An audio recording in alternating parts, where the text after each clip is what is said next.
Hey y'all, Sunday dinner for today. Soul Food Sunday. Soul Food Sunday.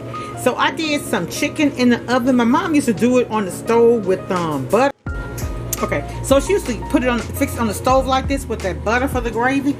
All it is the broth out the chicken that baked down, and I put about 2 or 3 tablespoons of butter, and that's actually the gravy.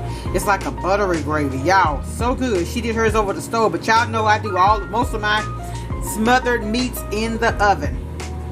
Everybody know that now, huh? Because that's how I do mine. I don't do it over the stove. I just think the oven gives it a low and slow taste, and it locks in all the flavor.